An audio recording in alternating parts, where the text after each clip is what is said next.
A noite caía sobre o Rio de Janeiro, como um manto úmido e quente, o ar carregado com o cheiro de mar e asfalto molhado pela garoa fina que insistia em cair desde o fim da tarde. As luzes da Avenida Atlântica piscavam em reflexos dourados nas poças d'água, enquanto o som distante das ondas quebrando na praia de Copacabana se misturava ao burburinho dos turistas e casais passeando pela orla. Era o tipo de noite que prometia romance, mas para Ana, de 28 anos, carregava uma ansiedade que ela tentava disfarçar com um sorriso forçado. Ana ajustou o véu curto do vestido de noiva, um modelo simples de renda branca que abraçava suas curvas suaves, comprado em uma loja no centro da cidade. Seus cabelos castanhos ondulados caíam soltos sobre os ombros, e os olhos verdes, herdados da mãe nordestina, brilhavam com uma mistura de empolgação e dúvida. Ela havia crescido em uma família humilde, no subúrbio de Campo Grande, onde o sonho de um casamento perfeito era contado em novelas da Globo e conversas na varanda. Agora, ali estava ela, no salão de festas de um hotel modesto em Ipanema, rodeada por parentes e amigos que lotavam o espaço com risadas e brindes. Seu noivo, Carlos, era o oposto dela em tantos aspectos.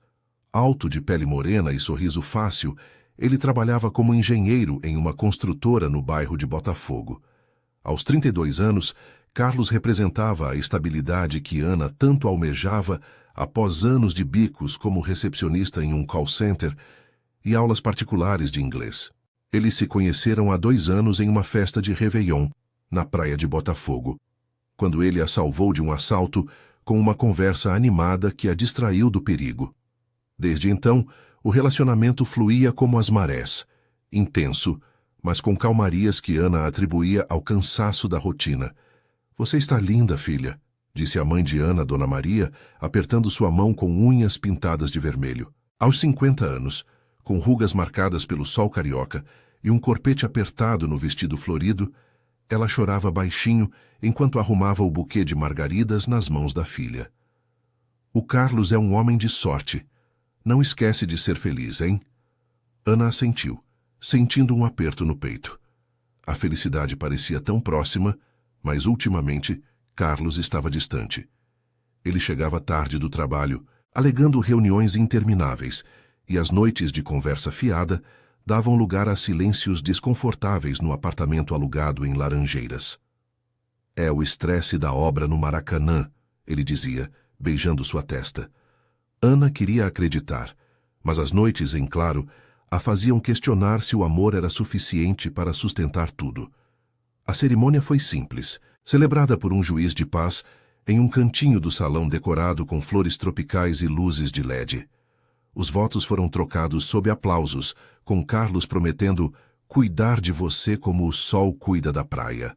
Ana riu, mas seu coração batia acelerado. Quando ele a beijou, o salão explodiu em vivas, e por um momento o mundo pareceu perfeito. A festa seguiu com samba ao vivo, um grupo de músicos locais tocando Mais Que Nada, e o bolo de 3 andares coberto de brigadeiro foi cortado sob flashes de celulares. Horas depois, quando a garoa se intensificou e os convidados começaram a se despedir, Ana e Carlos subiram para a suíte de lua de mel no mesmo hotel. O quarto era aconchegante, com vista para o mar agitado, lençóis brancos impecáveis e uma garrafa de espumante gelada na mesinha. Ana tirou os sapatos altos, sentindo os pés doerem, e se jogou na cama king size, o vestido se espalhando como uma nuvem. "Finalmente sozinhos, amor", murmurou Carlos, desabotoando a camisa social com um suspiro de alívio. Ele se aproximou, beijando seu pescoço, mas Ana percebeu a fadiga em seus olhos castanhos. "Desculpa se a festa foi correria. Amanhã a gente vai para Angra, relaxar de verdade." Ela sorriu, puxando-o para mais perto. "Eu te amo, Carlos. Isso é o que importa." Mas enquanto ele se levantava para abrir o espumante, o telefone do quarto tocou, um som estridente que cortou o ar romântico. Carlos atendeu, franzindo a testa. "Sim, sou eu. Ah, tudo bem. Não, agora não dá." Ele desligou rapidamente, murmurando algo sobre um colega de trabalho. Ana franziu a testa, mas decidiu ignorar. Eles brindaram, o espumante borbulhando em taças de cristal, e conversaram sobre o futuro, a casa própria em Jacarepaguá, filhos correndo no quintal, viagens para o Nordeste. Carlos parecia animado, gesticulando com as mãos calejadas de tanto manusear plantas baixas. Mas quando ele se deitou ao lado dela, o beijo que se seguiu foi breve, e ele adormeceu quase imediatamente, roncos suaves ecoando no quarto. Ana ficou acordada, olhando o teto decorado com molduras antigas. A chuva batia na janela, e o som das sirenes distantes da cidade a lembrava de quão frágil era a vida no Rio. Ela se levantou, vestindo o hobby do hotel, e saiu para o corredor em busca de um copo d'água.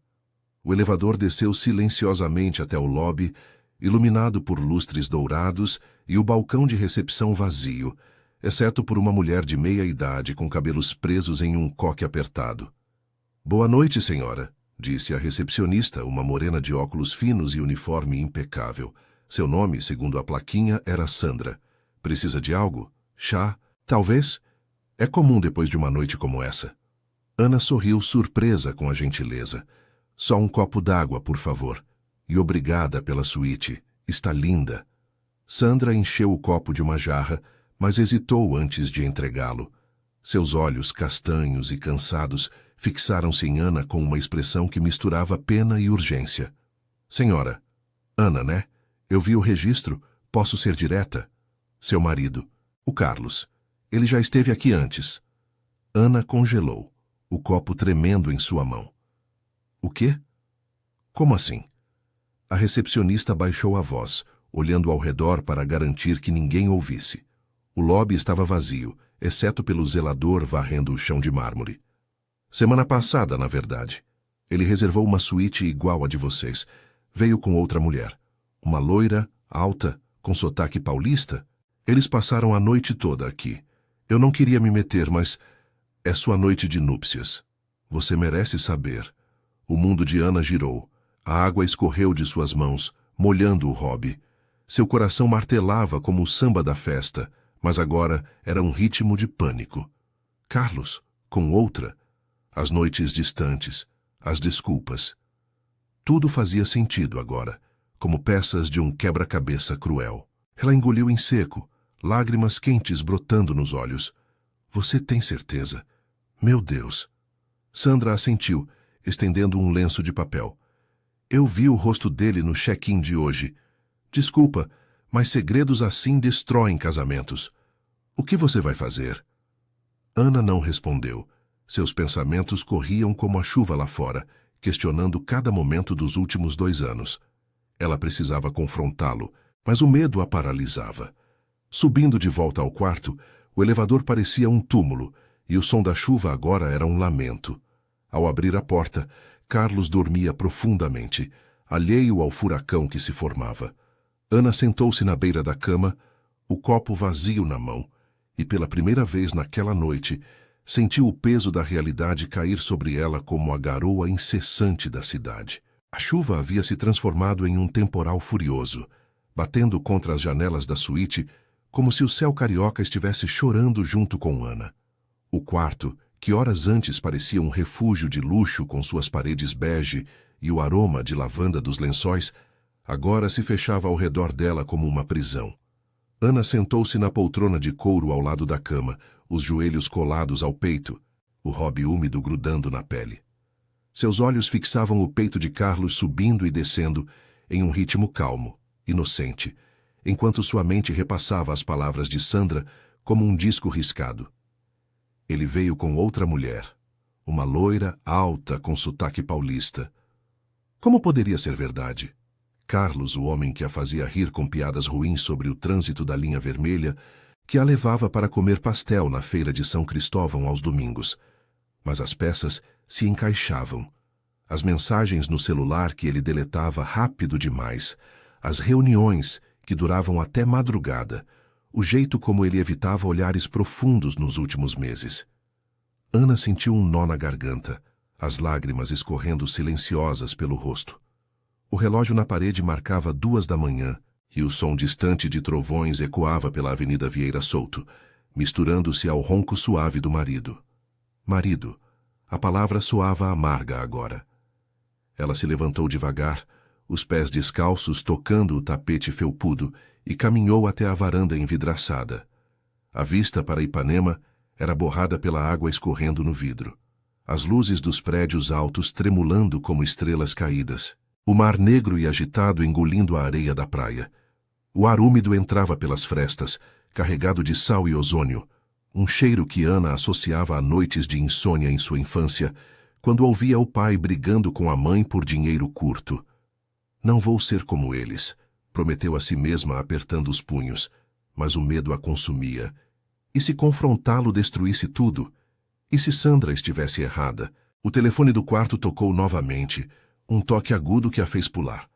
Ana atendeu no segundo toque, sussurrando para não acordar Carlos. Alô? Senhorita Ana, é a Sandra de novo da recepção. Desculpa o horário, mas vi você subir e... Fiquei preocupada. Você está bem? Posso subir com um chá ou algo assim? Ana hesitou, olhando para Carlos ainda dormindo. Eu... não sei. Obrigada, mas acho que preciso resolver isso sozinha. Escuta, eu não sou de me meter na vida dos hóspedes, mas já vi casais como vocês. Aqui no hotel, com a vida agitada do Rio, as tentações são muitas. Ele parecia nervoso na outra vez, pagou em dinheiro vivo. Se quiser, eu mostro o registro amanhã. Mas não deixa isso te corroer por dentro. As palavras de Sandra foram como um bálsamo e uma faca ao mesmo tempo. Ana desligou, o coração acelerado, e se aproximou da cama. Carlos chamou baixinho, tocando seu ombro. Ele se mexeu, abrindo os olhos sonolentos, o cabelo bagunçado caindo na testa. Que foi, amor? Sonhei com a gente na praia de Angra. Ele sorriu, estendendo a mão, mas o gesto morreu ao ver o rosto dela, inchado de choro. Ana respirou fundo, a voz tremendo. Carlos, me diz a verdade. Você esteve aqui no hotel na semana passada com outra mulher? O silêncio que se seguiu foi ensurdecedor, mais alto que o trovão que ribombou lá fora. Carlos sentou-se devagar, o lençol caindo até a cintura, revelando o peito nu marcado por uma tatuagem velha de âncora, um souvenir de uma viagem à Bahia anos atrás. Seus olhos castanhos se arregalaram, e ele passou a mão pelo rosto como se tentasse acordar de um pesadelo. O quê? De onde você tirou isso? Ana, você tá louca? Não tô louca. A recepcionista me contou. Ela viu você, Carlos, com uma loira paulista. Semana passada, nessa mesma suíte. É verdade? Sua voz subiu de tom, ecoando no quarto, e ela se levantou, as mãos gesticulando como nas brigas com as irmãs na casa apertada de Campo Grande. Carlos se ergueu, vestindo a cueca boxer às pressas, o rosto pálido sob a luz fraca do abajur. Olha, amor, foi um erro. Uma besteira de bêbado depois de uma obra que deu errado. Eu estava estressado, a construtora me pressionando com prazos e ela era uma fornecedora. Bebemos demais no bar do Leblon e acabou rolando. Mas foi só uma noite.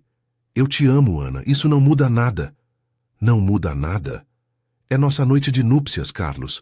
Como você ousa mentir para mim? Ana gritou, as lágrimas agora fluindo livres, molhando o hobby. Ela pegou o buquê murchando na mesinha e o jogou contra a parede. Pétalas de margarida se espalhando pelo chão como confetes de uma festa arruinada. O temporal lá fora intensificou. Rajadas de vento sacudindo as palmeiras na rua abaixo. Carlos se aproximou, tentando abraçá-la, mas ela recuou, batendo no peito dele. Me solta. Você me fez de palhaça na frente de todo mundo. Minha mãe, meus amigos. Eu sonhei com isso desde menina, e você? Você me traiu? Eu errei, tá? Mas eu não queria te machucar. A gente pode superar, amor. Amanhã a gente vai para Angra, esquece isso. Eu juro que não vai acontecer de novo. Sua voz era suplicante, os olhos implorando, mas Ana via o pânico ali, o medo de perder a estabilidade que ela representava. Ela balançou a cabeça, sentando-se no chão, as costas contra a cama. Eu preciso pensar. Sai daqui um pouco, por favor. Vai para a sala ou sei lá. Carlos hesitou, vestindo a calça jeans do smoking, e saiu para o corredor fechando a porta com um clique suave. Sozinha, Ana pegou o celular na mesinha de cabeceira, os dedos trêmulos discando o número da mãe. Eram 3 da manhã, Mas Dona Maria atendeu no segundo toque, a voz rouca de sono. Filha, o que houve? Tá tudo bem? Mãe, o Carlos. Ele me traiu. Na semana passada, aqui no hotel. As palavras saíram em soluços e Ana desabou contando tudo entre fungadas. Do outro lado da linha, Dona Maria ficou em silêncio por um momento, o som de um ventilador ao fundo misturando-se ao dela. Ai, meu Deus, Ana, vem pra cá agora. Pega um táxi e vem pra casa em Campo Grande. A gente resolve isso juntas. Lembra do que eu te disse? Ser feliz não é aguentar traição. Você é forte, filha. Mais que eu fui. Ana assentiu, embora a mãe não pudesse ver, sentindo um fiapo de força voltar. O apoio da família, sempre o porto seguro em meio ao caos do rio, era o que ela precisava agora. Mas enquanto desligava, o peso da dúvida a invadia. Perdoar ou partir? O amanhecer se aproximava, tingindo o céu de cinza pela janela, e o temporal começava a amainar, deixando um ar fresco e salgado. Ana se deitou na cama ainda quente do marido, o cheiro dele impregnado nos travesseiros, e fechou os olhos sabendo que o dia seguinte traria mais tempestades, não do céu, mas do coração. O casamento, que mal começara, já balançava como um barco na baía de Guanabara, ameaçando afundar nas águas turvas da traição. O sol nascente filtrava pelas cortinas semiabertas da suíte, tingindo o quarto de um laranja suave que contrastava com a bagunça da noite anterior. As pétalas de margarida ainda espalhadas pelo chão pareciam remanescentes de uma festa que nunca fora de verdade, e o ar carregava o cheiro úmido de chuva recente misturado ao perfume adocicado do espumante azedo na mesinha. Ana acordou com os olhos inchados, o corpo pesado como se tivesse carregado o mundo nas costas durante o sono agitado. Eram 7 da manhã, e o burburinho da Avenida Vieira Solto já começava. Buzinas impacientes, vendedores ambulantes gritando água de coco gelada, e o som das ondas calmas lambendo a praia de Ipanema. Carlos estava de volta à cama, dormindo de lado, o braço estendido como se ainda tentasse alcançá-la. Ana se sentou devagar, o robe amarrotado colando na pele suada, e observou o rosto dele, as linhas de preocupação na testa, a barba por fazer que o fazia parecer mais vulnerável. O confronto da madrugada ecoava em sua mente, as desculpas dele, foi só uma besteira, o jeito como ele implorara por perdão. Mas o amor, que outrora era uma âncora firme, agora parecia uma corrente enferrujada, pronta para se romper. Ela se levantou calçando os chinelos do hotel e saiu para o banheiro ligando o chuveiro quente na esperança de lavar a dor. Enquanto a água escaldante caía sobre sua pele, Ana repassou as conversas com a mãe. Dona Maria, com sua voz firme apesar do sotaque nordestino carregado de anos no Rio, havia sido clara. Não aceita migalha, filha. Você merece um homem inteiro, não um que te engana nas costas. Mas e o casamento? Os votos trocados sob as luzes do salão, os parentes que já comentariam nas rodas de fofoca em Campo Grande? Ana saiu do banho, enrolando-se em uma toalha, e encontrou Carlos acordado, sentado na cama com uma xícara de café da máquina do quarto nas mãos. Seus olhos vermelhos traíam a noite mal dormida no sofá da sala adjacente. Bom dia, amor, ele disse baixinho, a voz rouca, estendendo a xícara como uma oferta de paz. Eu pedi café pro room service. Vamos conversar? Eu sei que errei feio, mas a gente pode consertar isso. Ana pegou a xícara, mas não bebeu, sentando-se na poltrona oposta. O sol agora iluminava o quarto inteiro, destacando as marcas de lágrimas secas em seu rosto. Consertar? Como, Carlos? Você me casou mentindo. Essa loira. Quem era ela de verdade? Não me vem com papo de fornecedora bêbada. Ele baixou a cabeça, passando as mãos pelos cabelos curtos. Tá bom, eu conto tudo. Ela se chama Juliana, trabalha na contabilidade da construtora. A gente se esbarrou em uma happy hour no Leblon depois de um dia infernal na obra do Maracanã. Atrasos, multas, o chefe no meu pé. Bebemos cachaça demais e... rolou. Mas juro, Ana, foi impulso. Eu estava perdido, sentindo pressão para casar, para dar certo na vida. Você é o que eu quero de verdade. As palavras dele soavam sinceras, mas Ana sentia o estômago revirar. Pressão para casar? Era assim que ele via o relacionamento deles? E você acha que isso justifica? Eu larguei tudo por você. O emprego ruim, as noites sozinha.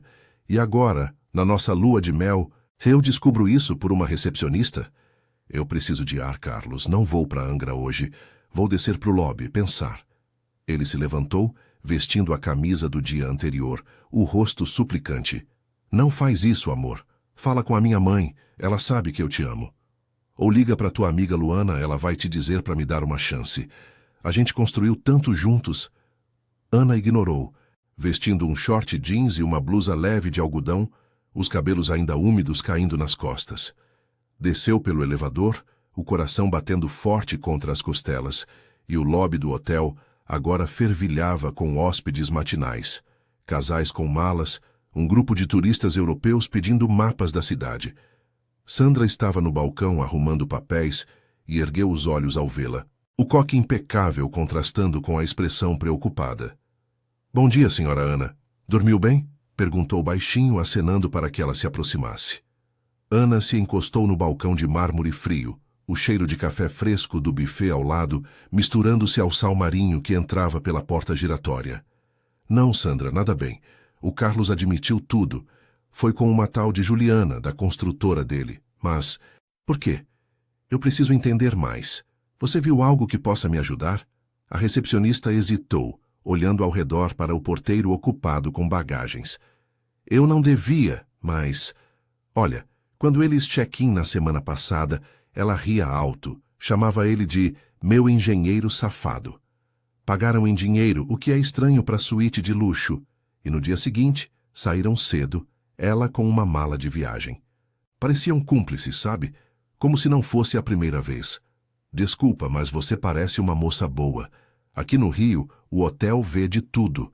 Maridos com aventuras na Lapa, esposas com amantes em festas de carnaval, mas traição na véspera do casamento. Isso é baixo. As palavras de Sandra foram como um soco no peito de Ana. Não a primeira vez, ela sentiu as pernas fraquejarem, apoiando-se no balcão. Lá fora, o sol escaldante já aquecia a calçada, e o som de um violão de rua tocando bossa nova flutuava pelo ar, irônico em sua leveza. Obrigada por me avisar. Eu acho que vou ligar para minha mãe de novo. Ou para Luana, minha melhor amiga. Ela me conhece desde a escola em Campo Grande. Subindo de volta, Ana parou no corredor do segundo andar, discando o número de Luana com dedos trêmulos. A amiga atendeu animada, o barulho de crianças ao fundo. Ela tinha 2 filhos pequenos e morava em Realengo. Ana, noiva eterna, como foi a festa? Tá em lua de mel já? Lu, é pior que você imagina, Ana sussurrou encostando na parede pintada de azul claro. Contou tudo em voz baixa, as lágrimas voltando enquanto descrevia o confronto. Luana ficou quieta por um segundo, o som de uma TV ligada ao fundo. Menina, que absurdo! O Carlos sempre pareceu certinho, mas eu vi ele olhando para outras na festa de Réveillon ano passado. Vem pra cá, Ana. Pega um Uber e vem pra Realengo. A gente conversa, eu faço um café forte e você decide. Não fica presa num hotel com ele. Lembra quando eu saí do meu ex por causa de mentiras? Doeu, mas me salvou. Você é forte, vai superar. O apoio de Luana aqueceu o peito de Ana como o sol da manhã, dissipando um pouco da névoa de dúvida. Ela desligou, respirando fundo, e voltou à suíte. Carlos a esperava de pé, a mala semi-arrumada para Angra aos pés da cama. O que você decidiu? A gente vai?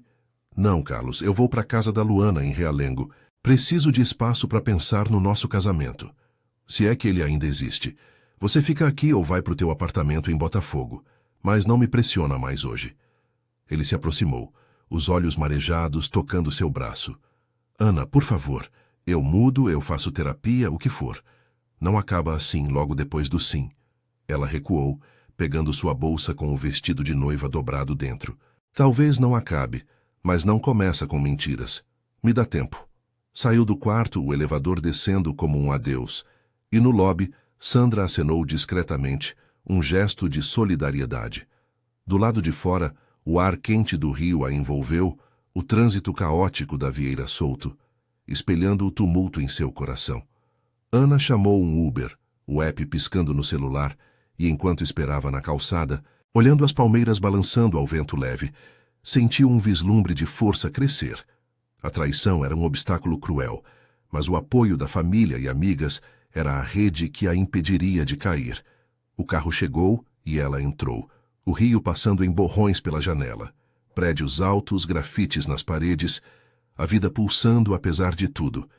O dia mal começara, mas Ana sabia que o caminho à frente seria de curvas íngremes, testando não só o amor, mas sua própria resiliência.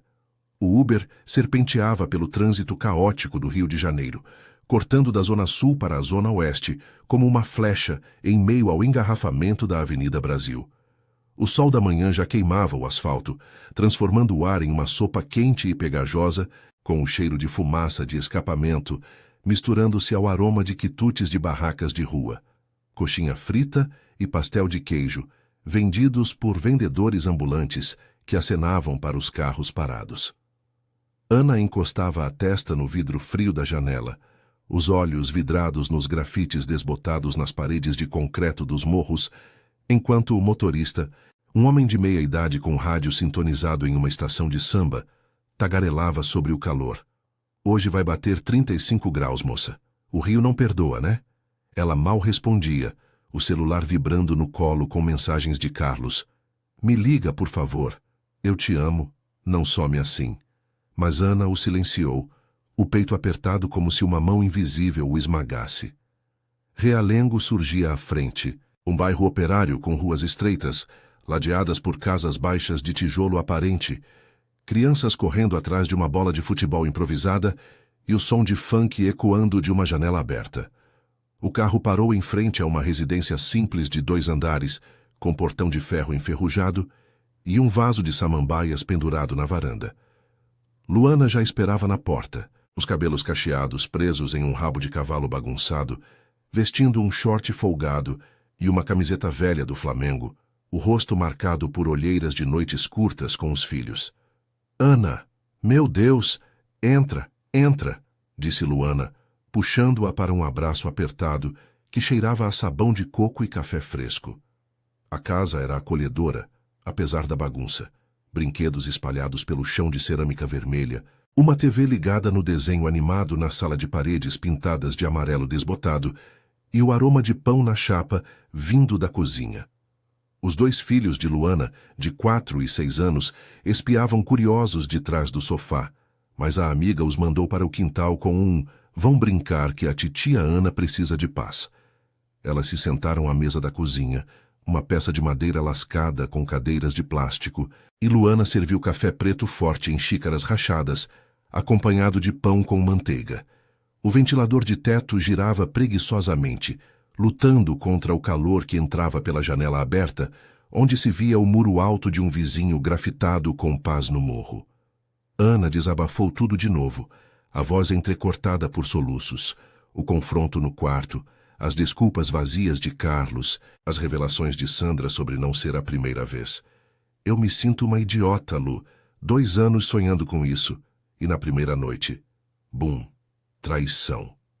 Luana ouvia atenta, mexendo o café com uma colher, os olhos castanhos cheios de empatia e raiva contida. Olha, mana, eu sei que dói que nem faca no peito. Lembra do meu ex, o Roberto? Eu peguei ele no flagra com a vizinha da laje de cima, durante o carnaval. Chorei rios, mas saí fora. No começo a gente acha que o amor conserta tudo, mas traição é como rachadura na casa. Se não arruma logo, desaba tudo. Você é nova, bonita, tem o inglês na ponta da língua. Pode recomeçar melhor que isso. As palavras de Luana eram como um bálsamo, cruas e reais, ecoando as brigas de infância das 2 na escola pública de Campo Grande, onde dividiam lanches e segredos sobre meninos. Ana limpou o rosto com um guardanapo, sentindo o peso no peito aliviar um pouco. Mas e a família? Minha mãe já está preocupada, ligou agora cedo. E os convidados? Vão falar pela vida toda.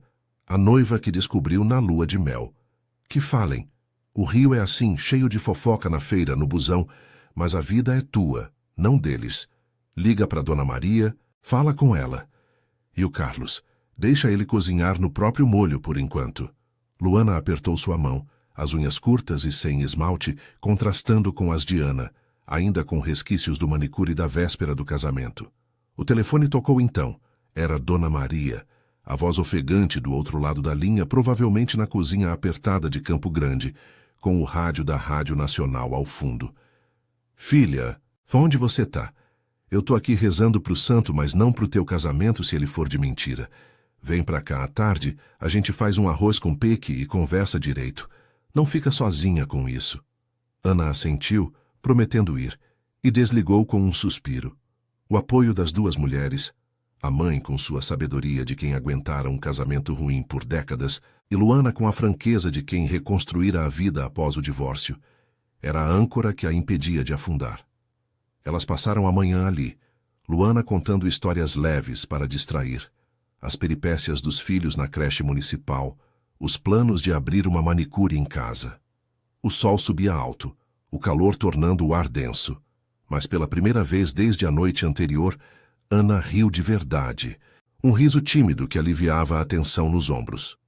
Por volta do meio-dia, enquanto comiam um almoço simples de feijão com arroz e linguiça frita, o celular de Ana vibrou de novo. Era Carlos, não uma mensagem, mas uma chamada de vídeo. Ela hesitou, mas atendeu, o rosto dele aparecendo na tela.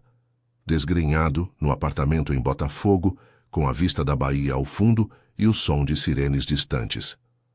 Ana, por favor, me escuta. Eu tô destruído aqui. Fui no hotel, peguei minhas coisas, mas não consigo trabalhar pensando em você. Eu errei, admito. Juliana foi um erro idiota, 2 vezes só, mas acabou. Eu faço o que você quiser. Terapia de casal. Separo da construtora se precisar. Não me perde por isso.